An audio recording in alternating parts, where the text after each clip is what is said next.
So, you want to study architecture at Wits, and I'm sure that you've been told before that the acceptance rate is very, very low. But I promise you that it's possible to get in, because I did it. I did not only get into Wits, I made it through the whole degree and I even graduated. So in this video, I'll be showing you how to do the same thing, from application portfolios to advice for the interview. This is part 3 of how to make it into every architecture university in South Africa.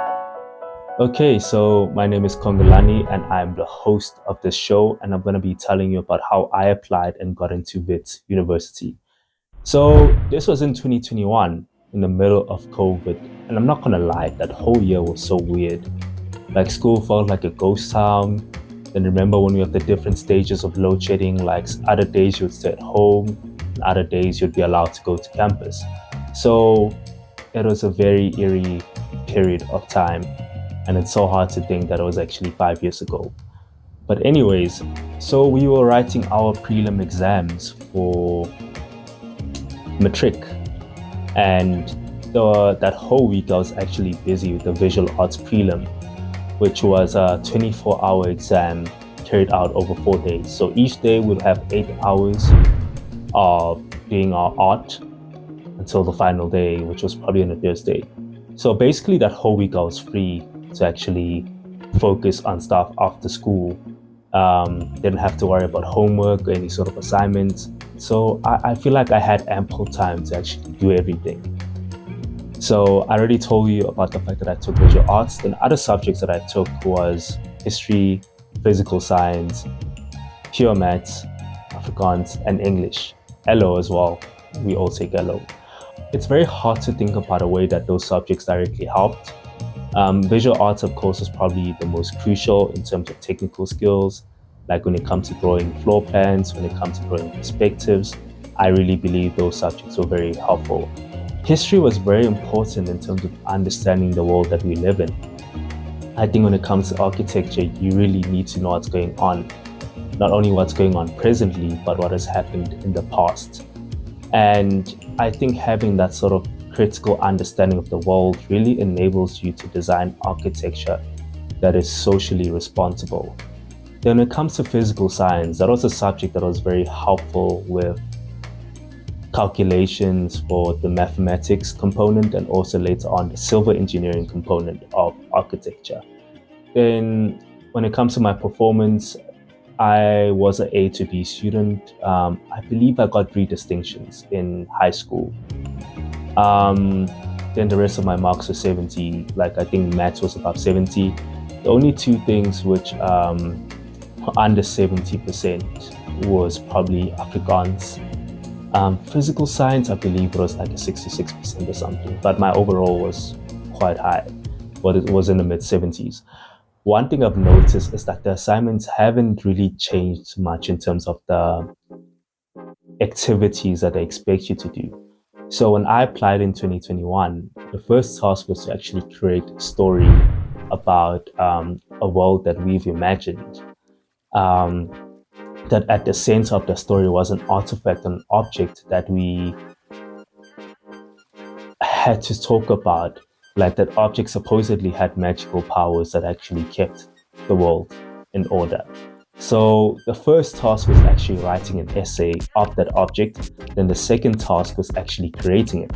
But the catch of that whole activity was that you couldn't use glue, you couldn't use staples, you couldn't use any typical adhesive to keep the object together. You had to think about an intelligent way to actually keep everything intact. Then afterwards, we actually had to explain how we kept that object in order. Like, we had to actually make what do you call it? Basically, like, one of those sort of tips, steps, drawing, showing how you actually did the exercise. So yeah, I do remember it being a 3 activity exercise. Wait. The last thing we had to do was actually draw a map or draw a storyboard of a big or monumental journey that we had in our life. And in grade 10, which was 2 years before I applied, I actually had the privilege of canoeing down the Orange River, So I basically spoke about my journey from here in Johannesburg all the way to Namibia. So we basically took a 22-hour bus trip, stopped in various places, spoke about crossing the border and really enjoying the natural beauty of Namibia and that area in the part of the world. So I think I felt very comfortable with doing all those activities because I was an art student. So I already had a background in drawing and stuff like that. And I've always considered myself as a creative person. So it wasn't really that much of a burden. But anyways, so those activities, as I stated early on, took me a week to complete. I wasn't in that much of a rush. And one thing you hear a lot from people is that they left it to the last minute. I really don't advise you to do that, like especially with someone like myself. I'm not really good at doing things last minute. Like I take quite a while to actually think through things. So yeah, don't leave it to the last minute if you're like me. When it comes to my interview, it was actually an online interview on Microsoft Teams, but my Wi-Fi connection was poor, so it ended up being a phone call. They were just asking about who I am as a person, what do I do as a hobby, and I would say that the interview got a lot more interesting when I started talking about architecture, and the person who was giving me an interview who turned out to be my second year design lecturer. Like I literally found it out at that point after studying.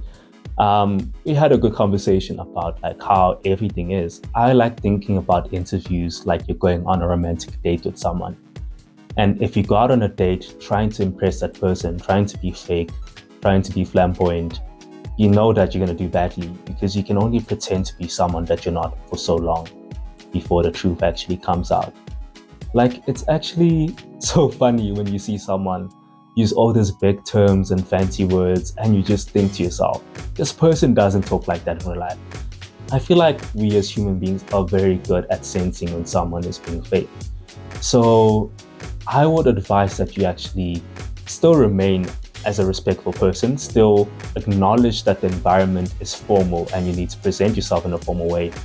But I think what's the most important is actually being yourself and speaking like how you would usually speak. And what's also important is not necessarily treating it as this whole thing of you trying to impress the other person, but you also need to figure out if that environment is the right environment for you. That means asking questions, trying to figure out how the day-to-day operations of that place is. I think that's very, very helpful. And that's what I did during my interview. So after they asked me all those sort of questions, they did ask, what would you want to know about studying architecture at Wits? And I would say like 50% of the interview was me basically being asked questions, and the other half was just me having a conversation with them about how things are. And you also get to know a lot about the place, you get to see what you can actually expect. And I think maybe that should be a way that you should approach it. And one thing I've learned from a lot of my lecturers is that they tend to really appreciate students who are curious and willing to learn and actually take interest in that sort of environment. What advice would I give to someone who is in my position, who's in matric or who's taking a gap year or who's actually thinking about studying architecture at one of these 9 universities? The best answer to give is I wouldn't give any sort of advice because I think there's a beauty in life of figuring out everything on your own and actually making mistakes and stuff like that. But I think what's very crucial is that you have courage and that you have faith in yourself.